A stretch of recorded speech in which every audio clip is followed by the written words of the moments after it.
tema, nosotros hemos debatido sobre el hecho mismo del nombre que se le está dando a estos tratados, tratados del libre comercio, teniendo en cuenta que de libres no son absolutamente nada, porque son producto de la manipulación, de la dominación y de relaciones absolutamente desiguales entre países desiguales, ¿no?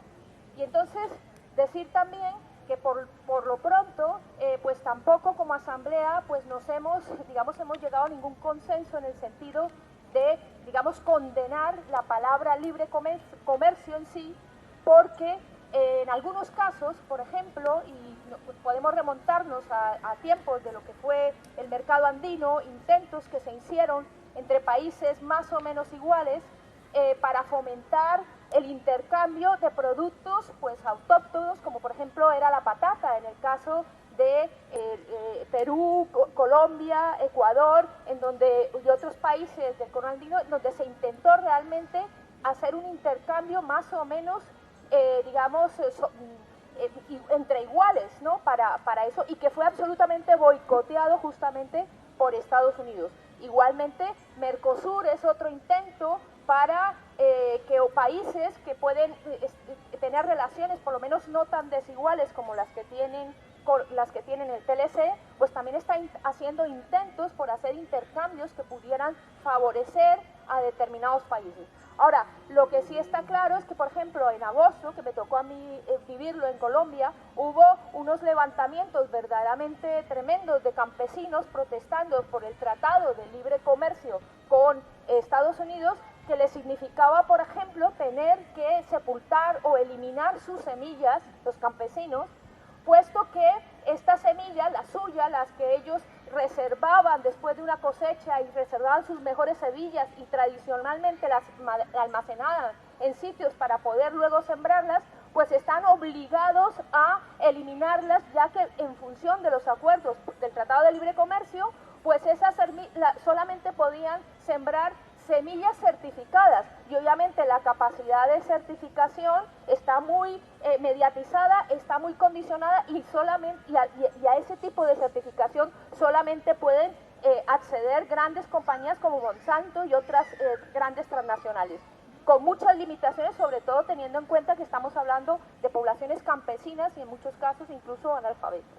Entonces, bueno, pues toda esta injusticia que supone los temas de certificación y los temas de los tratados que se incluyen en eso, pues es que hay que verlos con hay que hacer demasiados matices, no es una cuestión de negros y blancos, que cuando estamos hablando de libre comercio nosotros empezamos por desmontar la mentira de libre comercio, no hay tal libertad, pero también es verdad que tenemos que tener en cuenta que sí, de alguna manera, algunos sí creemos en la necesidad de cierta unión, cierto trabajo cooperativo entre pueblos para hacer un intercambio no desigual de sus productos, teniendo en cuenta además que muchos de estos intercambios se hacen sobre la base también de un intercambio de un papel moneda que no está sostenido absolutamente por ningún fundamento material. Eso aquí también hemos escuchado conferencias de José Manuel Naredo sobre lo que es el dinero y el hecho de que no tenga realmente, que esté,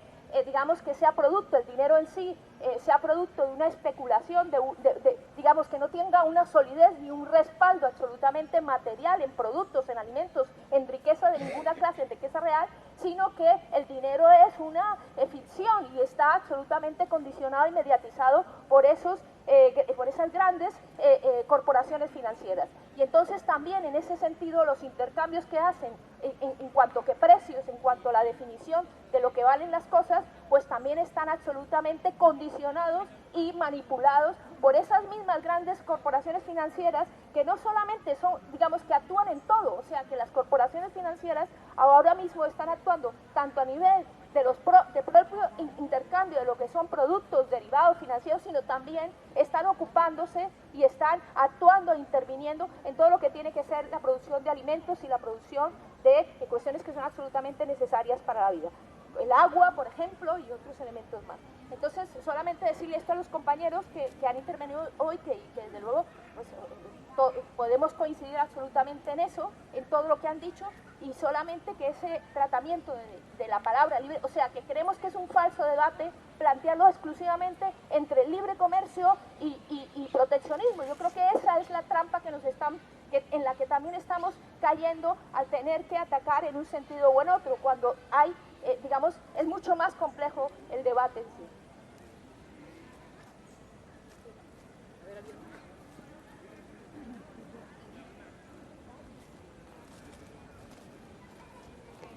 Yo, después de todo esto que hemos estado escuchando, que está perfectamente documentado y tal, no creo que a nadie le quepa ninguna duda de que todo esto es real y de que es una amenaza gravísima, etc. A los financieros y a los mercaderes de todo tipo no se les puede pedir solidaridad, porque ellos van a lo suyo. Pero nosotros a quienes tenemos a sueldo es a los gobiernos. A los gobiernos nosotros los tenemos a sueldo y ellos nos están entregando en manos de los financieros, del gran capitalismo. Entonces sí tenemos en nuestras manos, de aquella manera tenemos en nuestras manos cambiar las cosas. Yo estoy muy preocupada porque dentro de unos meses, yo no sé si esto viene ahora mismo al caso, pero es que a mí me suscita todo el rato porque de alguna forma quisiera salir de este estado de impotencia y de rabia que me crea todo este conocimiento que sé que es real y me parece muy difícil de cambiar, pero tenemos unas elecciones dentro de unos meses, vamos a tener otra vez elecciones dentro de un año y vamos a tener otra vez elecciones probablemente dentro de 2 años. Y a mí me parece que necesitamos aunar fuerzas. Yo no sé, también me he planteado la abstención, me he planteado 1000 cosas, pero sinceramente creo que deberíamos aunar fuerzas, deberíamos buscar una candidatura, crearla, fortalecer alguna candidatura que creamos que puede representarnos a todos. Yo sé que esto es muy difícil, pero me fijo en Cataluña donde están las CUP, me parece que se llaman CUP, ¿no? Y yo creo que hay candidaturas de ese tipo que podrían aunarnos a todos, que podrían representarnos y que debemos fortalecerlas. Este tipo de debates como el de hoy, mejor dicho, este tipo de conferencias como la de hoy, son estupendas porque nos pertrechan con argumentos para discutir con la gente, para convencer a la gente o para informar a la gente. Y me parece que todos debemos caminar en buscar una candidatura que pueda representarnos, que tenga algún peso y a la que a lo mejor mucha gente se uniría entusiastamente. Porque cuando a la gente le preguntas, no sé si es que les falta imaginación o creación, pero cuando a la gente le preguntas si están deseando, si quieren, si van a votar o no van a votar. Perdona, ¿qué pasa? ¿Al tema? ¿A qué tema? Yo ya he dicho que sí, bueno, si esto no viene al caso yo lo dejo. A mí lo que me gustaría, vale, ya veo que sí, que tengo que parar. Bueno, pues lo que he dicho es lo que quería decir. Muchas gracias. Gracias. ¿Cómo te llamabas? ¿Cómo te has presentado? Amparo. Amparo, a ver, otro amigo. ¿Otro amigo que quiere decir algo? ¿Nadie más? Bueno, pues yo voy a entrar al trapo. Voy a entrar al trapo porque efectivamente yo creo que el sentido y el que ha estudiado un poquito lo que significa libre comercio, ¿sabe? Significa libre comercio de las empresas, nada más. Y proteccionismo, el antiguo podía ser malo, pero nosotros apostamos por el proteccionismo de la sociedad, De los derechos sociales, de los más débiles, y eso siempre hay que protegerlo. Y de efectivamente proteger la agricultura local, proteger a nuestros campesinos, proteger nuestra sanidad, proteger nuestra... No podemos ir en contra del nuevo que llamamos el proteccionismo basado en las 3 Es. Pero de siempre se ha sabido que el libre comercio es el libre... Una cosa, eso no quiere decir que vayamos en contra del comercio internacional. Y en Latinoamérica precisamente se ha cogido otro modelo, no el de Mercosur, se ha cogido el modelo del ALBA. Que el comercio tiene que haber lo imprescindible, porque no somos tontos, no podemos prescindir de lo básico. Si no lo tenemos, tendremos que efectivamente recurrir a ciertas cosas, pero con otros principios. Principio de justicia, principio de complementariedad. Mira, no tengo nada para venderte, pero te vendo mis médicos, o te presto mis médicos y tú me das complementariedad, nos ayudamos. Es otros principios. Luego del proteccionismo antiguo, pues efectivamente puede haber caciques que no queremos nosotros ese proteccionismo, pero sí queremos proteger a los más débiles, a la naturaleza y tener unas normas éticas. Yo creo que no hay debate. Yo creo que los que estamos trabajando en el en estos temas lo tenemos muy claro. Y los que piensen que la palabra libre comercio, la gente lo malo que es muy golosa porque lo barato atrae mucho. Y eso es lo peor. ¿Cómo convencemos a la gente que supermercado a comprar un producto, te viene un plum cake de Alemania, Mildred, no sé qué, ¿cómo le vamos a convencer si es más barato? Pues nos puede costar trabajo, porque dejar de ir a los grandes comercios y comprar un producto local o unos huevos donde no maltratan a las gallinas, nos va a costar trabajo porque no hay dinero y porque la gente, el dinero, pues, es muy difícil ir contra ella.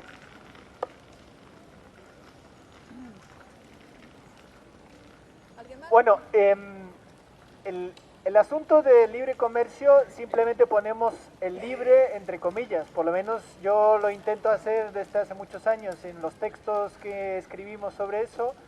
Estamos de acuerdo que ahí no hay nada de libre ni libertad y es un oxímoron muy peligroso que se ha utilizado desde el capitalismo para confundir, digamos, las políticas neoliberales con democracia y libertades, ¿no? Pero ya que se ha implementado esa palabra, digamos, en el uso general de la sociedad, pues tenemos que efectivamente desmentir y mostrar, digamos, las mentiras que hay detrás de sus palabras, ¿no?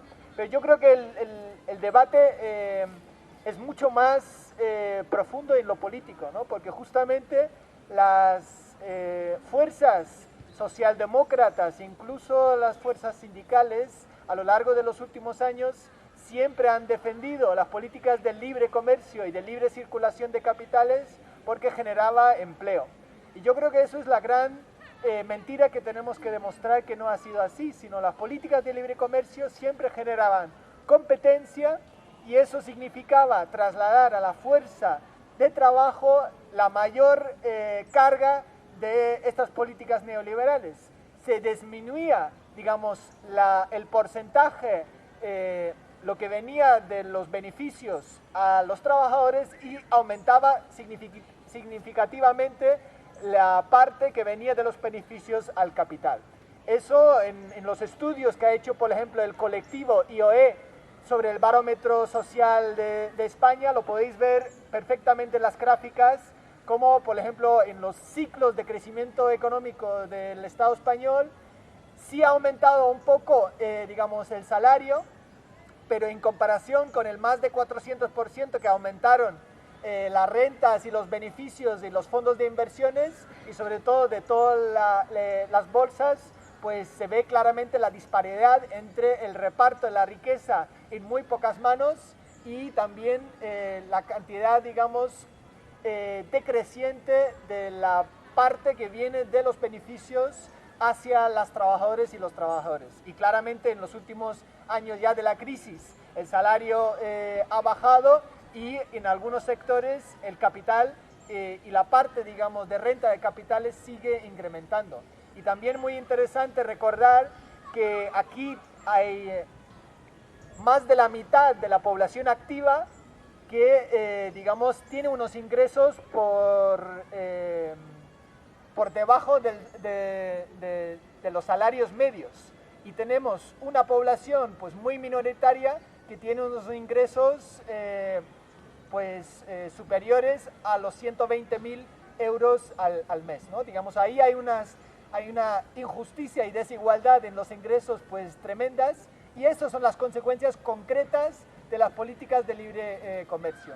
También me gustaría citar el último informe de la Agencia de Naciones Unidas sobre Comercio y Desarrollo, que lo ha publicado este año, y es interesante que el informe dice que la estrategia de competir a través de las exportaciones no puede llevarse a cabo por todos sin dar por empobrecer a los demás países y por lo tanto destrozando a todas las economías que la practican.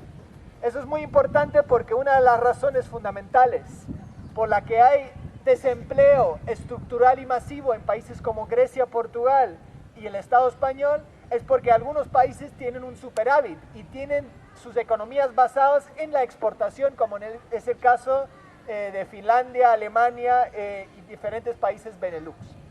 Claro, eso significa que solo podríamos volver a un cierto nivel de justicia social y de cierto nivel de empleo aquí en el Estado español, primero repartiendo las riquezas, que es expropiando los bancos y eliminando, digamos, la posibilidad de de especular financieramente en los mercados, repartiendo también el trabajo, tanto asalariado como doméstico, que es fundamental que se reparte también el trabajo doméstico, y por lo mismo, un país como Alemania no puede tener superávit comercial, porque si un país tiene superávit comercial, otro país tiene un déficit comercial, y ese déficit comercial siempre significa un lastre para las cuentas públicas, porque el déficit comercial se paga a través de los presupuestos generales del Estado, por lo que tú no ingresas al venderlo, tú lo tienes que comprar en otros lugares, y además de comprarlo en otros lugares, no generando empleo en tu propio sitio, generas una dependencia económica y por supuesto un endeudamiento, y este nuevo endeudamiento que creas con el déficit comercial, con los intereses que pagas, pues siempre generas más deuda.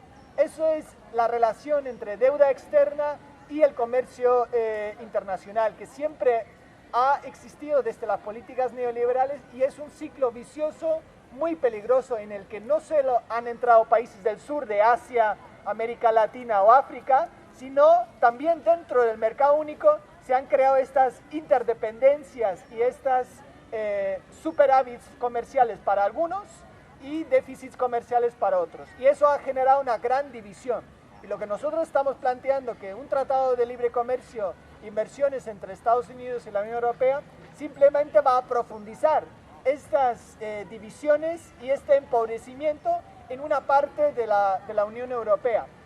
Porque claro, países como Alemania plantean ya una situación de futuro, digamos de aquí a 20 años, cuando China y Asia todavía sean mucho más fuertes económica y comercialmente, y en ese momento pues va a haber mucho menos comercio internacional, sobre todo porque los precios energéticos de aquí a 20 años van a ser mucho mayores que en la actualidad, y entonces va a haber nuevamente mucha más competitividad en las regiones, por lo tanto mucha más competitividad también en la Unión Europea. No se va a vender los coches a Estados Unidos o no se va a importar tanto de China, y se vuelve a generar mucha más competitividad entre los países aquí. Entonces el peligro existe que todo ese debate sobre comercio nos genera, digamos, nuevas formas de chauvinismo o nacionalismos excluyentes, que es justo lo que no queremos. Porque cuando hablamos nosotros de alternativas al comercio, significa apostar por ciclos a nivel de canales cortos de producción y comercio. Ya se está haciendo eso en la agricultura y la alimentación. Y claramente estamos demostrando no solo que la agroecología y estos canales cortos de producción y comercialización generan mucho más empleo, sino también hay otro factor muy interesante. Cuando la manipulación de ciertos recursos naturales se da en el lugar donde se producen las materias primas, el valor añadido y la riqueza que dejan los productos en los pueblos es sumamente mayor que cuando solo se pasa la materia prima. ¿Qué quiero decir con eso? Cuando hay en un pueblo no solamente la producción de aceitunas, sino ese mismo pueblo crea también los subproductos de estas aceitunas, o sea, el aceite, o por ejemplo con los huesos de aceite crean algunos otros subproductos que se pueden utilizar, se genera un valor añadido y creación de empleo y creación de puestos de trabajo, pero también de riqueza en términos fiscales que revierten a los servicios públicos y a las cuentas públicas en el propio pueblo. Y eso aplicado, por ejemplo, a las dinámicas de servicios públicos es lo peligroso que hemos visto. Cuando la limpieza se externaliza, o sea, cuando se privatiza de una cierta manera, los precios lo ponen las empresas privadas y también ellos imponen las políticas, cómo se llevan a cabo las políticas públicas de limpieza. Cuando estos servicios se quedan en el ayuntamiento, en un pequeño pueblo o una gran ciudad como aquí, y se eliminan las mafias y los carteles de las grandes empresas de construcción como ACS, Tragados, Sacier, Vallehermoso, no solo se elimina el sobreprecio que estamos pagando a estas empresas de servicios, sino es la propia comunidad local que puede decidir de cómo se crean los empleos con los servicios de limpieza, ¿no? Pongo este ejemplo porque ahora estamos en medio de la huelga de la limpieza, pero es muy importante que relacionemos las políticas locales y cómo hemos perdido poder local, poder popular hacia las empresas privadas a través de las políticas de libre comercio. Y por terminar, un ejemplo que también es, a veces no se quiere, digamos, desvelar, pero hay una cosa en las palabras de las políticas comerciales que se llama el tratamiento nacional. ¿Y eso qué significa? El tratamiento nacional es una medida muy peligrosa que fue impuesta por la Organización Mundial de Comercio, pero ahora forma parte de todos los tratados bilaterales. Cuando tú en tu país privatizas el agua a una empresa local, automáticamente tienes que abrir ese sector a los inversores extranjeros, ¿vale? ¿De dónde viene eso? Pues viene, esto es aquí escrito exactamente, gracias Carlos. Una vez que se reduce la restricción a la exportación de algún recurso y se empieza el comercio con actores locales, o sea, el comercio está establecido, aunque pongamos el ejemplo, algún pueblo de la Comunidad de Madrid privatiza el agua al Aguas de Versoya, ¿no? Que es una empresa privada de comercialización de agua. Pues ya has establecido el comercio, aunque sea con una empresa local. Pues ahí el tratamiento nacional en el lenguaje del derecho comercial internacional automáticamente obliga a la administración local o nacional de abrir este sector a los inversores extranjeros. Y eso es así con la sanidad, con la educación, con el agua, con recursos mineros, con el tema de energía, con las autopistas, con muchas otras cosas. Y de ahí, por ejemplo, yo he leído ya algunos panfletos que están muy bien, que por ejemplo algunas asociaciones que están en la Marea Blanca ya saben del Tratado de Libre Comercio y han empezado a hacer panfletos, lo cual me alegra mucho que ahí hay algunas personas que ya saben que eso puede ser una nueva vuelta de tuerca a la amenaza del sector de sanidad, porque ellos se dieron cuenta que en Estados Unidos hay unas multinacionales muy potentes en los servicios sanitarios, los que justamente ya en la Comunidad de Madrid se han externalizado, o sea, es la limpieza o es el suministro de material sanitario, o sea, toda una serie de cosas que no son visibles al paciente en primera mano porque ve el médico o la enfermera que sí son todavía del sector público, pero ya una serie de cosas en los últimos 10, 15 años se han ido, lo que llaman externalizando, lo que han privatizado, o sea, han dado licencias a empresas privadas. Pues eso es donde hay muchísimo dinero.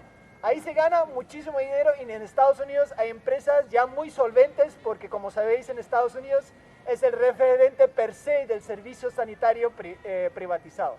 Pues ahí hay un nuevo peligro a través de este tratado con Estados Unidos porque procesos ya externalizados luego serían muy difícilmente devolverlo al sector público, que es lo que queremos. No solamente queremos parar más privatizaciones, sino lo que se han hecho ya del pasado, tenemos que volver al sector público, ¿no? Bueno. Una puntualización. Sí, sí, sí. ¿Cómo te llamas? ¿Cómo te llamas? Dolores. Mira, Dolores, ven para acá, ven para acá. Te toca.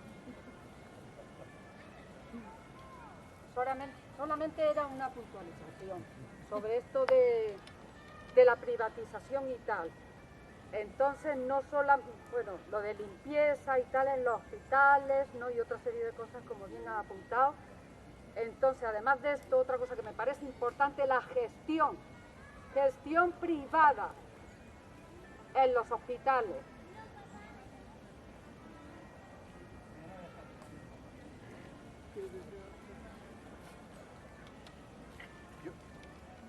Yo quería resaltar la importancia que tiene, después de lo que ha dicho Tom, que no solo está vigente esta cláusula de tratamiento nacional, quiere decir que no puedes discriminar a una empresa local con respecto a una empresa extranjera, sino que si este tratado se aprueba con la cláusula esta que tiene de abrir las compras públicas, eso es todavía más. Quiere decir que ninguna administración pública puede llevar a cabo unas políticas de industrialización local ni de desarrollo local, porque tiene que abrir todas sus compras a los competidores extranjeros, en este caso a los competidores de Estados Unidos. O sea que entonces las administraciones locales tampoco, que siempre pensamos que es únicamente el Estado central. No es así. Cualquier administración pública, o sea, las autonomías, los ayuntamientos, etcétera, no van a tener esa libertad de poder llevar a cabo unas políticas de estímulo de la economía local, porque se lo va a impedir este acuerdo, que tiene un rango superior. Estos acuerdos siempre tienen un rango superior a la legislación nacional, con lo cual estas cosas, que además no se debaten en los parlamentos, resulta que condicionan luego la vida de todos los ciudadanos y supone una restricción a la autonomía de las instituciones parlamentarias.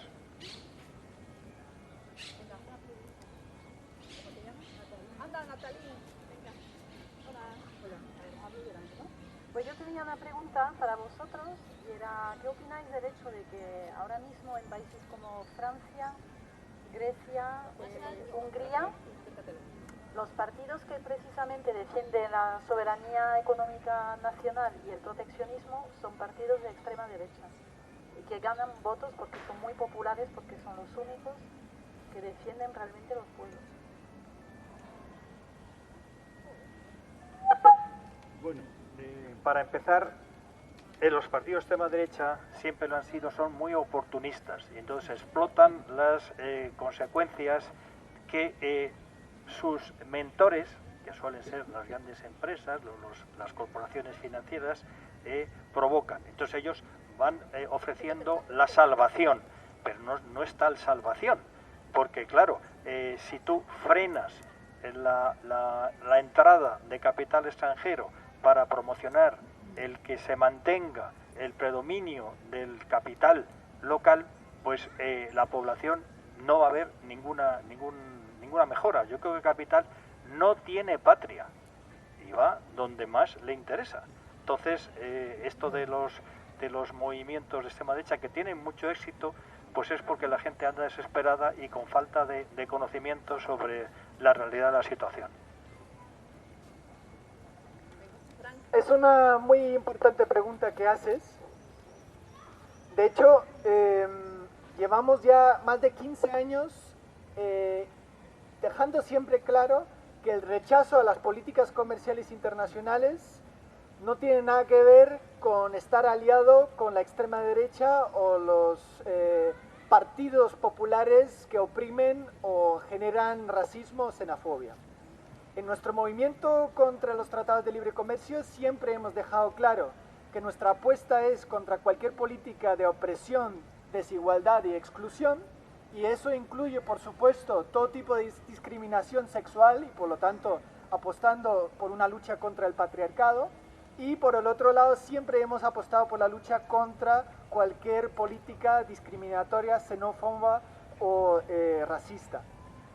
Es tal que es la propia Unión Europea, que es defensor de las políticas de libre comercio e inversiones a nivel mundial, que tiene las políticas fronterizas más asesinas en el mundo. De hecho, una de las fronteras que más muerte genera es la propia Unión Europea. Por lo tanto, ahí vemos que no hay ninguna contradicción entre políticas de libre comercio y violar sistemáticamente los derechos humanos de una población que tiene el derecho a la libre circulación y entrar a la Unión Europea. Sobre los partidos hay que leerse muy bien los programas electorales para demostrar que no son partidos anticapitalistas, que no son partidos contra las políticas de libre comercio, ni son partidos que están contra las grandes capitales. Simplemente utilizan a veces una formulación de palabras que hacen entender que apuestan el proteccionismo. Pero claro, sobre el proteccionismo hay mucho por escrito y volvemos a la conclusión que nos dan la razón las grandes instituciones, y por eso antes he leído el informe de la UNCTAD, la Agencia de Naciones Unidas sobre Comercio y Desarrollo, porque durante décadas ha promovido el libre comercio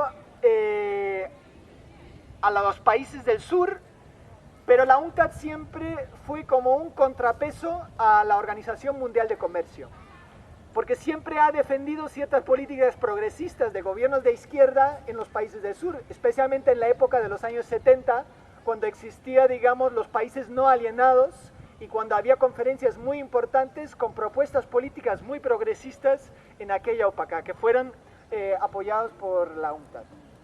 Y ahora es importante resaltar, cuando hablamos de temas tan importantes como la lucha contra los transgénicos o los temas ambientales que han sido provocados por la agricultura industrial, pues hoy en día hay muchísimas agencias internacionales de Naciones Unidas que nos dan razón cuando defendemos la política de soberanía alimentaria y un modelo de agricultura campesina, y no las de comercio internacional de los productos agrarios, sino justamente la producción y el comercio local de productos frescos y de productos locales y de productos ecológicos, que no solamente son buenos para nuestra salud, sino además económicamente son mucho más accesibles para las consumidoras y los consumidores.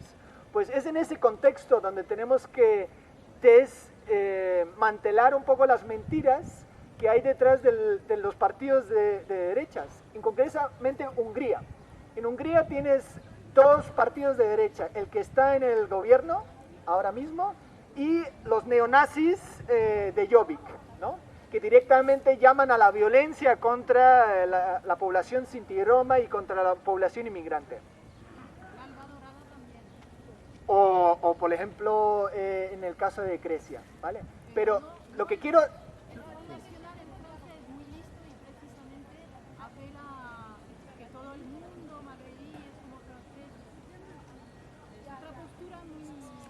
Me quiero entretener un momento en el caso de Hungría. El gobierno Orbán liberalizó y privatizó en la fase antes de la entrada a la Unión Europea de Hungría, porque os acordáis que había durante muchos años negociaciones entre Bruselas y los nuevos países adherentes a la Unión Europea, cuando ellos tuvieron que incluir a su legislación nacional toda la política neoliberal de la Unión Europea sin rechistar. O sea, ahí no había negociación, simplemente era incorporación de todos los tratados de la Unión Europea a la legislación y las constituciones nacionales de los países que en el 2004 y más tarde en el 2008 entraron a la Unión Europea. Pues es muy importante recordar que fue el gobierno de derechas, neoliberal y conservador del señor Orbán que en aquel momento privatizó servicios públicos y hizo que todo el capital transnacional asumió gran parte de los bancos y de las industrias y se quedó con gran parte de las tierras y de las mejores industrias y economías de Hungría.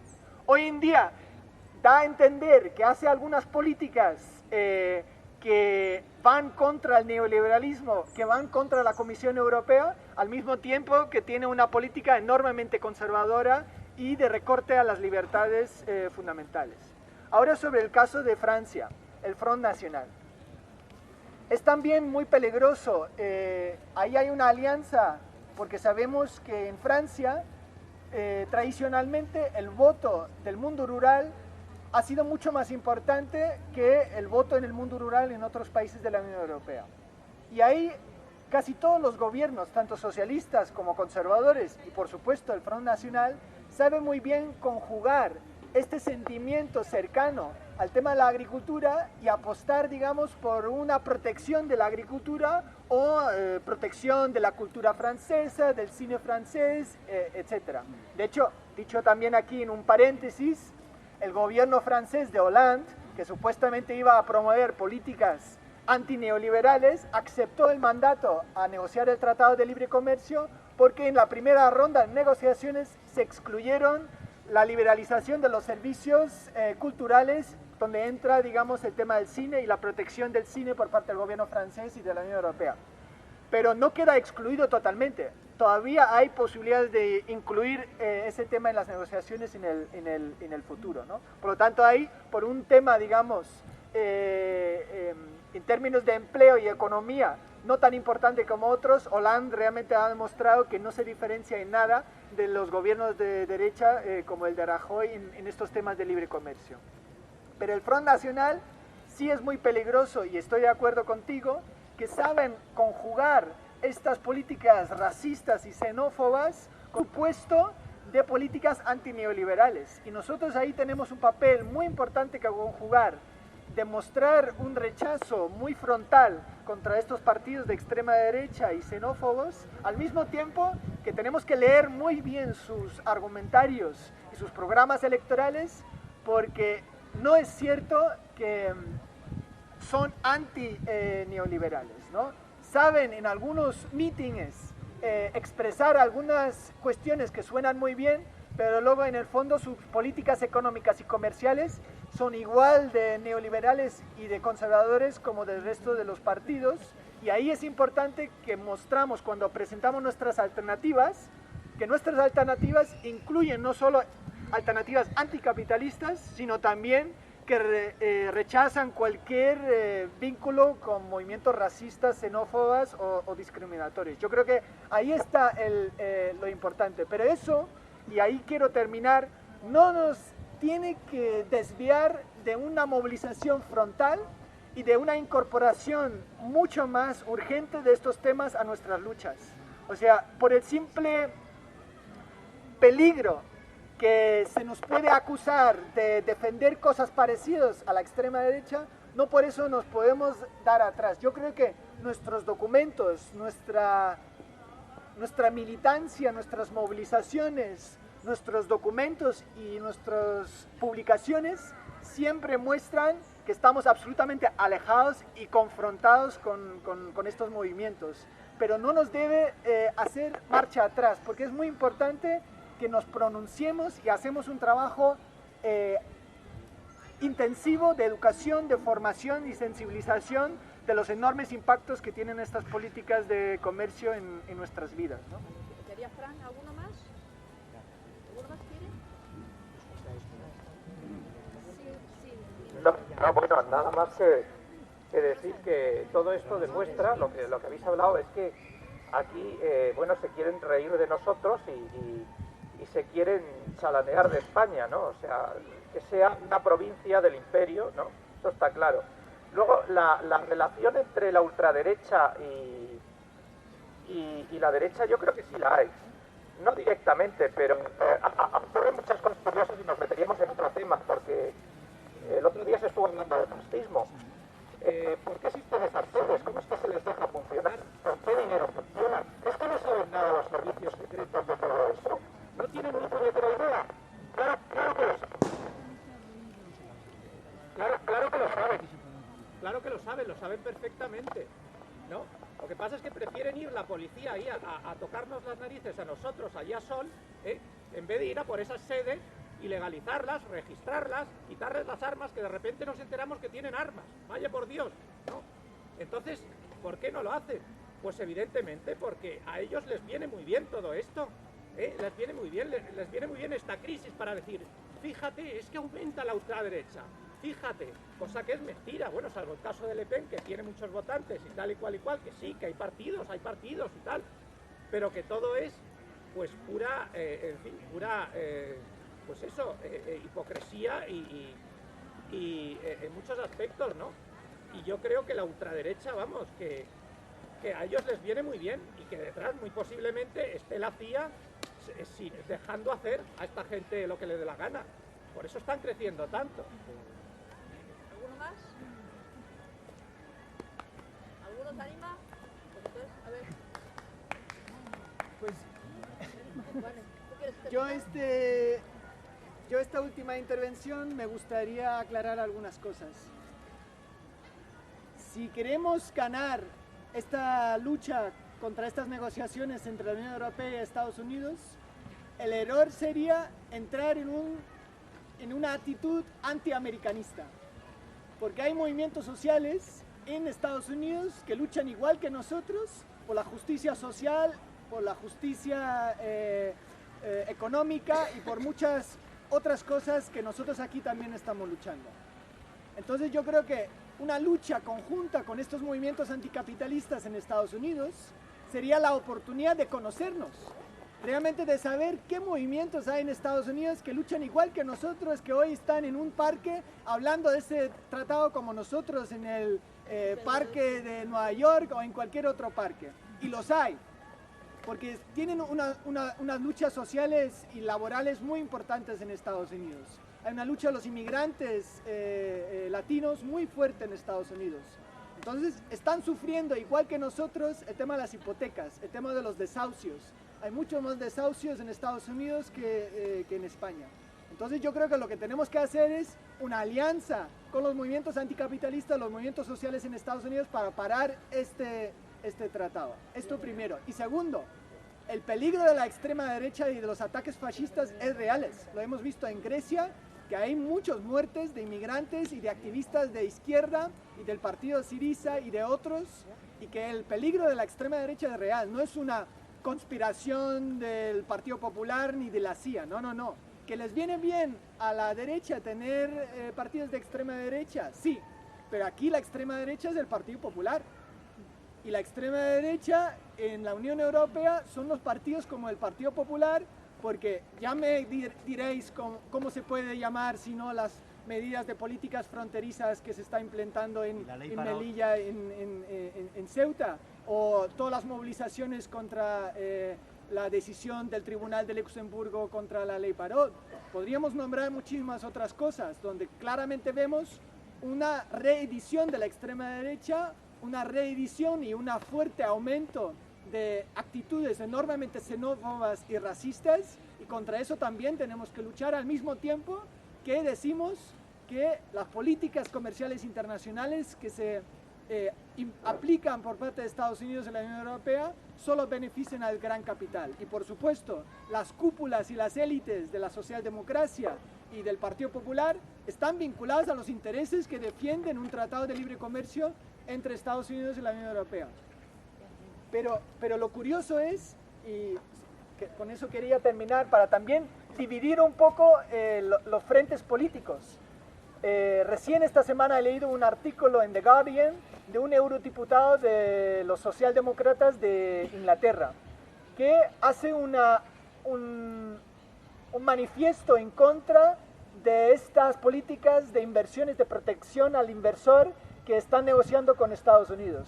Yo creo que es importante que nosotros también, en una lucha contra este tratado de libre comercio e inversiones con Estados Unidos, vemos cuáles podrían ser algunos sectores con los que tenemos que sentarnos, no para hacer alianzas, pero sí por lo menos saber hasta qué grado están de acuerdo o no de acuerdo con esta reedición o profundización de las políticas. Por ejemplo, pensando en pequeñas o medianas empresas, ¿no? Por ejemplo, empresas del sector de las energías renovables, donde seguramente hay mucha gente buscando empleos nuevos y pensarán que una amenaza para sus pequeñas empresas de energías renovables podría ser ese tratado. Entonces tenemos que pensar también cuáles podrían ser sectores que crean empleo y que son gente de economía social, que tienen cooperativas o que están ahora en situación de paro o de precariedad laboral muy fuerte y que también están amenazados por ese tipo de políticas comerciales. Entonces ahí también hay un trabajo por hacer, no quedarnos solo en las mareas o en las asambleas del 15M con ese tema, sino también ver con qué otros sectores, ¿no? Si vemos que los pequeños agricultores, los pequeños agricultores y ganaderos podrían estar afectados porque Estados Unidos exporta más transgénicos, más carne insalubre y más productos lácteos de Estados Unidos, absolutamente insostenibles y llenos de químicos y hormonas a Europa, pues ahí tenemos pues toda una serie de asociaciones de pequeños agricultores, pero también de la salud pública. Hay mucha gente que se mueven con el tema de cánceres, con el tema de los alteradores hormonales, que son cuestiones de utilización de productos químicos que se llaman los disruptores endocrinos, que son diferentes productos químicos que generan no solamente cánceres y otras cuestiones de enfermedades de largo plazo, y hay mucha sensibilidad en asociaciones de salud pública, en asociaciones que defienden, digamos, la alimentación sana para los niños. O sea, tenemos que ver también cómo dirigirnos a estos sectores que habitualmente no están luchando contra este tipo de políticas neoliberales. Hay dos personas y ya terminamos. A ver. Sí. Sí. Bueno, es que a mí me ha preocupado esa minimización que se hace del peligro fascista. Es algo que realmente, por eso he intervenido, pero Tom ya ha cogido el toro por los cuernos y ha entrado en el tema. Yo creo que el fascismo es un problema muy importante que tenemos que estar vigilantes en todo momento, y que se está extendiendo por Europa, y eso es una realidad. Hay que ver, por ejemplo, el ejemplo más significativo, Grecia, donde Aurora Dorada está creciendo de una manera importante y está cometiendo asesinatos de migrantes, y ahora mismo está un choque con la población y curiosamente con la fuerza de izquierda, que es la que quiere exterminar. Quiero decir, ¿eso por qué? Porque yo creo que había que reflexionar un poco sobre el tema, y es decir, siempre que el capitalismo entra en crisis, o por lo menos no el capitalismo, pero sí la sociedad, y se confronta con el poder económico, ha habido muchos momentos de la historia que tenemos que recordar que se puede pasar de la derecha al fascismo si le interesa a esos intereses económicos, y es verdad que cuanto más se agudizan las luchas y más probable, como en el caso de Grecia, pueda haber una alternativa de izquierda, en ese momento se agudiza el fascismo. Quiero decir, y esto puede ocurrir allí, y está ocurriendo en Francia, y está ocurriendo en muchos sitios. Quiero decir, hasta tal punto de que están haciendo un frente antifascista a nivel europeo, con muchas personalidades, mucha gente. Se están haciendo incluso núcleos de base en muchos países, porque se está palpando que ese problema puede ser uno de los prioritarios. Esa transformación que está ocurriendo, de que la derecha se vaya transformando, porque eso es una manera de defender al capital, y vaya potenciando, y luego haya unas barreras que no se saben, si es la derecha, es la ultraderecha, de dónde salen los dineros, etcétera, etcétera. Por lo tanto, yo creo que esa es una reflexión que tenemos que hacer, de que el fascismo puede llegar incluso aquí en España, si las contradicciones fueran tan fuertes, que hubiera una lucha muy fuerte, y en todo caso, pues no minimizarlo. Era por esto mi intervención. Otra persona ya ha terminado porque son las 2.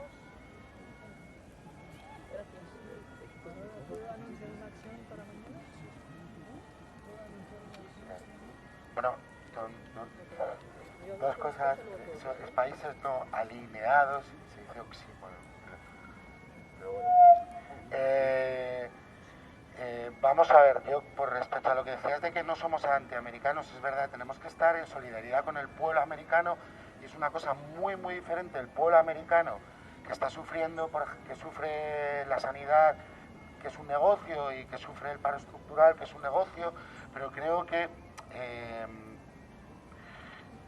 no es tan fácil lo que decís de que estar en contra de las derechas, y esto en el caso americano se ve claro. Hay una película que se llama La sal de la tierra, que se hizo en los años 30, que es muy... joder, que parece de ahora, porque acaba con un desahucio, y os la recomiendo para todos. Si hoy retratáramos eso, seguramente que los trabajadores de la mina mexicanos, o ese sector, se podría vincular hoy en día en Estados Unidos más a lo que es el Tea Party, y eso es un miedo que están teniendo los propios ricos republicanos, que están viendo que desde dentro se les está cayendo. Yo creo que la lucha de clases trasciende los sectarismos políticos que nosotros nos ponemos. Creo que tenemos que tener un debate muy muy muy de fondo, y ver que efectivamente que todo no es maniqueo, y que al final efectivamente ni los trabajadores tenemos patria, ni el capital tampoco, porque nuestras luchas son... Y a mí es que un gobierno, un dirigente político, por muy extrema derecha que sea, que dice que sacaría a los tanques contra los mercados, yo de verdad lo que me da pena es que ya hayamos perdido a dirigentes políticos de izquierdas que no lo digan.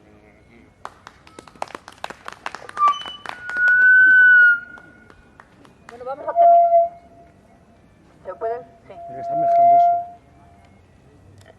Uno para aquí y otro para allá.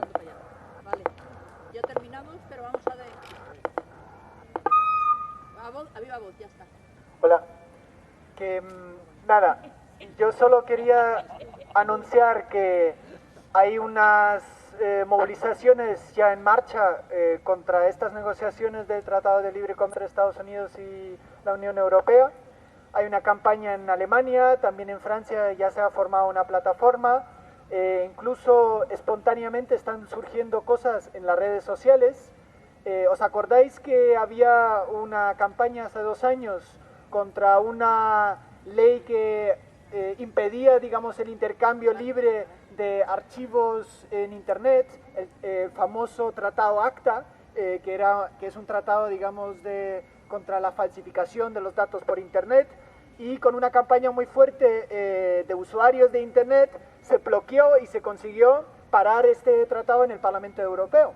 Pues ahí también hay mucha gente que podríamos movilizar con estas negociaciones comerciales, porque el ACTA será reeditado dentro de este Tratado de Libre Comercio entre Estados Unidos y la Unión Europea. Así que un aviso a los navegantes y a todos los que luchan por la libertad y los derechos civiles en Internet, pues es otro argumento más que podemos utilizar. Y lo del 23N. Espera. Mañana hacemos un pequeño teatrillo, como mañana se reanudan estas negociaciones en Bruselas, hacemos un pequeño teatrillo a las 7 de la tarde en Callao, por si alguien quiere venir a participar. ¿Os acordáis que el año pasado hicimos un Monopoly delante de la sede de la Comisión Europea? Pues mañana también vamos a jugar al Monopoly, pero un poco centrado en los mensajes en relación a estas negociaciones que hemos explicado hoy entre Estados Unidos y la Unión Europea. En Bruselas va a haber una reunión de estrategias el 12 y 13 de diciembre y esperamos también contar un poco con algunas asambleas de cara al futuro, de compartir un poco toda esa información que se está vertiendo y que se está compartiendo diferentes organizaciones sociales de ambos lados del Atlántico. Y ojalá podríamos un día organizar alguna asamblea para todas aquellas personas pues, que estarían más interesados en meterse a trabajar una campaña específica para frenar estas negociaciones. Pues podríamos pensar en editar materiales, organizar acciones. Otro día aquí.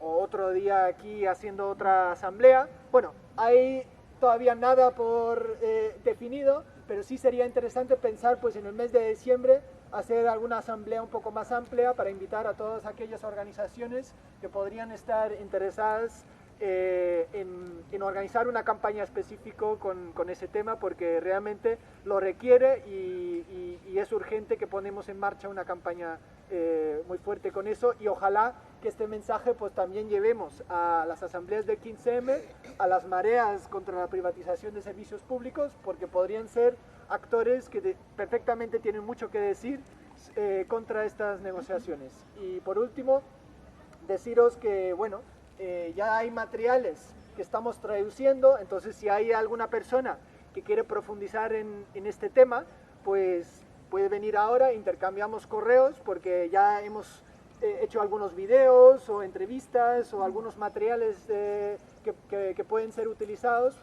por cualquiera, y para ir intercambiando y difundiendo estos materiales. Se ha mencionado lo de la próxima cita que tenemos a nivel de una movilización, que podríamos también aprovechar para repartir ahí panfletos sobre estas negociaciones de este Tratado de Libre Comercio. El 23 de noviembre va a haber una fuerte movilización contra este gobierno, y si no recuerdo mal, digamos, los 4 lemas es juicio a la banca, salvemos lo público. ¿Por qué? Lo vamos a decir aquí. No, perdón, son 4. Bueno, yo lo voy a decir porque yo creo que hay que decirlo. O sea, el 23 de noviembre una gran movilización, juicio a la banca, defendemos lo público, defendemos a las personas, y también por el tema de la privatización de las pensiones, y yo creo que también es un buen momento para movilizar a todo el mundo, de estar ahí todos y todos unidos. Venga, ahora nosotros, Viviana, para el próximo... Sí, decir que efectivamente nosotros apoyamos las movilizaciones del 23N, pero recordar que esta asamblea, por lo menos la asamblea que promueve este espacio de economía los domingos. Estamos a la espera de un consenso que se producirá mañana lunes del Tribunal Ciudadano de Justicia del 15M, que es la asamblea, nuestra asamblea hermana, en donde nosotros estamos apoyando sus consensos y sus movilizaciones, y será mañana en la tarde donde se consensuará la hora en la cual se producirá esa movilización. A las 8 de la tarde en La Morada se va a producir esa asamblea del TCJ junto con la asamblea del 15M, que será la asamblea transversal, en donde se decidirá, se consensuará la hora de la movilización. La idea es efectivamente tratar de coincidir con el mayor número de organizaciones y asambleas que ya están promoviendo esto a unas determinadas horas, pero estamos a la espera efectivamente de ese consenso. En cualquier caso, sí que divulgamos que el 23N es el día de las movilizaciones. Estamos un poco respetuosos pues, de esos consensos para empezar la divulgación. Igualmente os decimos que ya está circulando por Facebook, por nuestra página web y por todas las redes un documento que es de las 25 horas, es una campaña de las 25 horas, que por favor pedimos que se divulgue. En ese documento de las 25 horas, que es un documento abierto obviamente a todo tipo de aportaciones, ya viene una propuesta muy concreta que ha sido desarrollada a lo largo de más de una por asambleas interbarrios de economía del 15M, en donde ya se recogen, digamos, aspectos muy concretos de lo que tendría que ser un reparto del trabajo y tal. E incluso se toca de alguna manera aspectos que también tocan con el tema que hoy hemos tratado, con el tema de, digamos, el libre comercio o el proteccionismo o las alternativas que nosotros planteamos desde el propio 15M. Entonces, estaría bien que, como tenéis ahí en algunos papeles, y si no lo veis ahí en los que están colgados en los árboles, en la referencia a nuestras páginas web, pues por favor miradlo y por favor aportad. Y bueno, incluso vamos a hacer, antes de que termine este mes, vamos a hacer, y probablemente, no sé si será el siguiente, la semana que viene, vamos a hacer la presentación ya, digamos, formal de ese documento al cual os invitamos, el documento por las 25 horas. Es la campaña que nosotros lanzamos y a la cual esperamos que todos os suméis y por lo menos debatáis y aportéis a ese documento que viene acompañado con varios anexos, con 3 anexos básicamente, aunque se trataron otros documentos, pero 3 anexos que son 3 documentos que también sirvieron, digamos, de fundamento e incluso de debate para su elaboración. Así que estáis todos invitados a participar en ellos y bueno, eso es. Bueno, pues damos por terminada este tanto. Y que la manifestación que hay de forma provisional es el recorrido es Plaza de España Sol. Estamos, mira, nosotros como somos Asamblea de Economía Sol del 15M y estamos un poco condicionados por los consensos de nuestros compañeros, a quienes apoyamos, pues lo hacemos, porque sí, pero hay otra, vamos a esperar, y la otra no es de los nuestros. Vamos a esperar a que mañana lo debatan los compañeros y efectivamente el domingo, como estará todo cerrado, el próximo domingo difundiremos absolutamente todo el recorrido. Bueno, de hecho ya se está difundiendo por las redes, o sea, no hace falta que nosotros aquí nos pronunciemos en ese sentido. Vamos a ser respetuosos con esos consensos y bueno, precisamente para no apresurarnos como se han hecho en muchos casos, digamos de alguna manera generando conflictos y huidas hacia adelante que nosotros desde luego no fomentamos. El próximo domingo a las 12 igualmente aquí vamos a estar difundiendo y presentando nuestro documento de las 25 horas, que es el documento propuesta de Economía Sol del 15M como una aportación a lo que sería una propuesta para el reparto del trabajo y todo lo que significa las políticas en materia laboral. Muy bien.